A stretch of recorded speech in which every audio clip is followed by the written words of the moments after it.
I was playing the song I'd written and the guy was like, you know, you need to move to Nashville. That guy never said anything of any importance until that night, but it was normally a bunch of jabber after he'd smoked too much weed.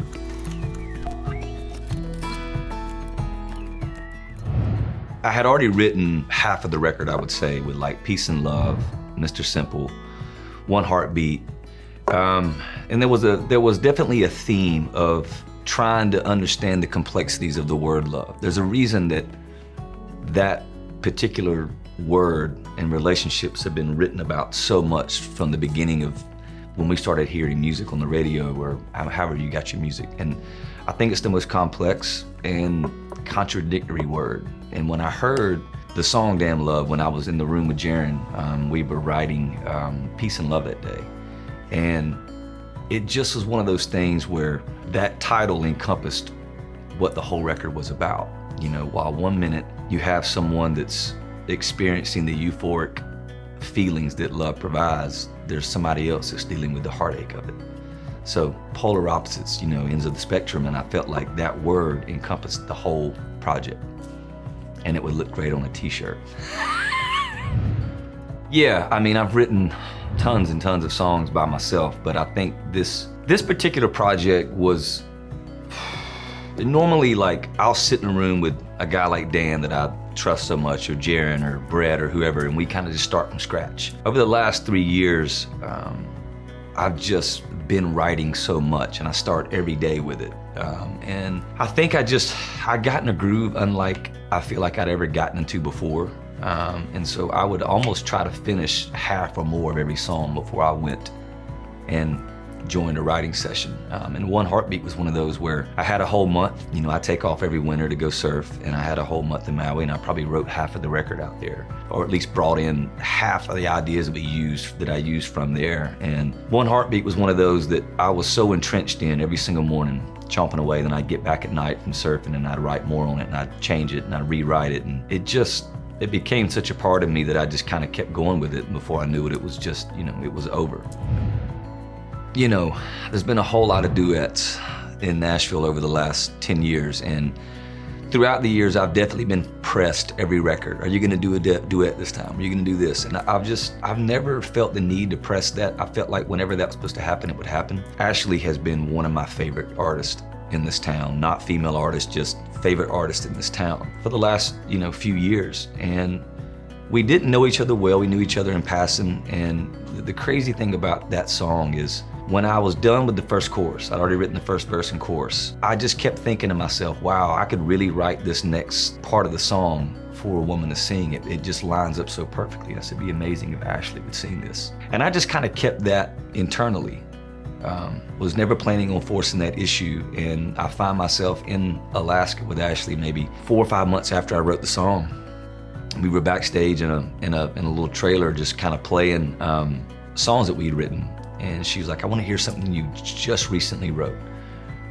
That you really love? And I played the first verse and chorus to One Heartbeat, and she grabbed the headstock of the guitar and said, you know, what in the world is that, and can I sing on this with you?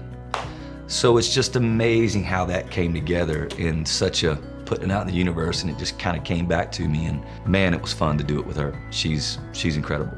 Yeah, our voices really, really meshed really, really well in the studio, and she's truly like a sister to me. I saw her at CMC, and I just get like a, yeah, I love her to death.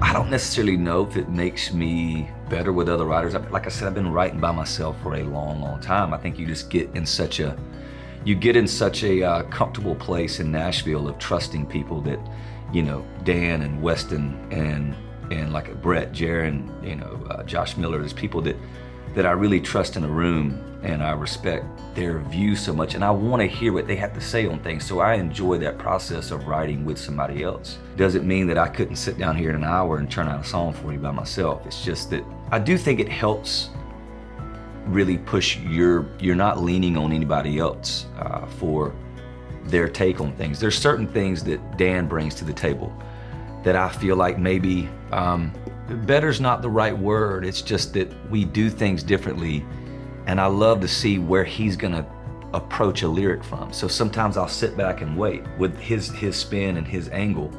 But when you push yourself by yourself, I do believe that you become a better writer for sure. I wrote a song called The River in St. Simons Island, Georgia, when I was probably 19, 20 years old. That was the first complete. I had a lot of things that I had, had little nuggets all over the place, but that was the first complete tune that I'd written. And I had the songwriting bug long before I even knew that I had it. When I was 13, 14, 15, riding around in my dad's Silverado with my brothers, listening to those records, those Seeger records, and I was dissecting lyrics from a very young age of just like trying to think about the complexities, the metaphors that plays off of words and how they put the songs together, and I was obsessed with Bob Dylan. Early on I was writing, free writing in journals and all those kind of things, and I had my teachers, and I remember my English teacher in the 8th grade, Miss Jones, was like, you really need to maybe think about a career in writing, and she was that was just from our journal entries and our free writing in class. And so I just think I've always had that. It's always been an innate bug inside of me. I didn't really have examples where I was from. Everybody was doing cover band music, everybody in South Georgia. And I don't think I ever thought of music being an option or being like, I didn't hear about people going out and making it as artists and this and that. And I know that I was writing music all through college, and I think that when I was at a party, I remember being in a party on the big island of Hawaii, and I was playing the song I'd written, and the guy was like, you need to move to Nashville. My buddy moved there, these songs are good. Looking back, they weren't that great, but he was like, you should really pursue this because you got something. And that was kind of the first initial nudge. That guy never said anything of any importance until that night, but it was normally a bunch of jabber after he'd smoked too much weed. But anyways, that night, I got a little bit of a bug, and I've always been fearless in a sense of I will leap out and try something without even giving it a lot of thought. And it wasn't until I got to Nashville that I was like, what did I just do? Looking around at how talented everyone was, and then you realize that you got to raise your bar. I think I just, I know that I immersed myself in songwriting unlike I ever had before. I would work all the odd jobs that I had, and I was juggling like 3, and I would come home at night and I'd lay on the floor and I would study records, where I used to just more listen, and it was like I would study Petty, I would study Bruce, I'd study Willie Nelson, and I'd really try to figure out how the structure of songs and how they put things together and rhyme schemes, and really pay attention to melody. And I think it was then, that was my education, was laying on that floor. It was a nightly ritual. It was like my only peace, and I felt stuck. You look around and you see your friends all getting good jobs and starting to build their finances and this and that. I felt like I was, looking up, and I'm 25 now, and I'm 26, and then I'm 27, and here I was still just working those odd jobs and laying on that floor over close to Edmondson Pike and trying to figure out how to write, and writing constantly. I knew that I had a natural take on melody and lyric. I just didn't quite know how to craft it and put it all together. I think early on I was writing more of what I think I need to say.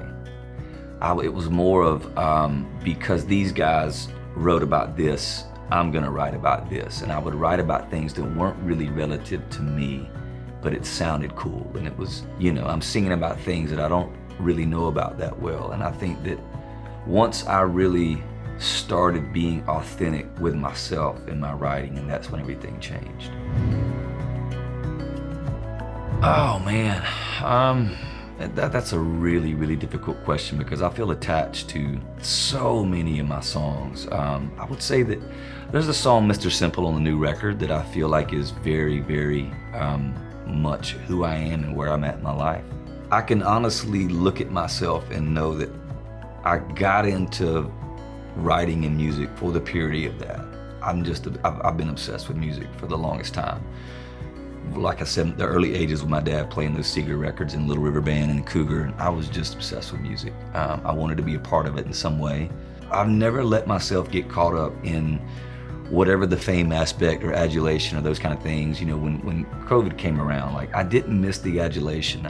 I missed being on stage with that band and having those organic moments and somebody doing something musically that we hadn't done before, and riding to the next city listening to records. And I missed, of course, fan singing songs, but I've just never needed the stuff.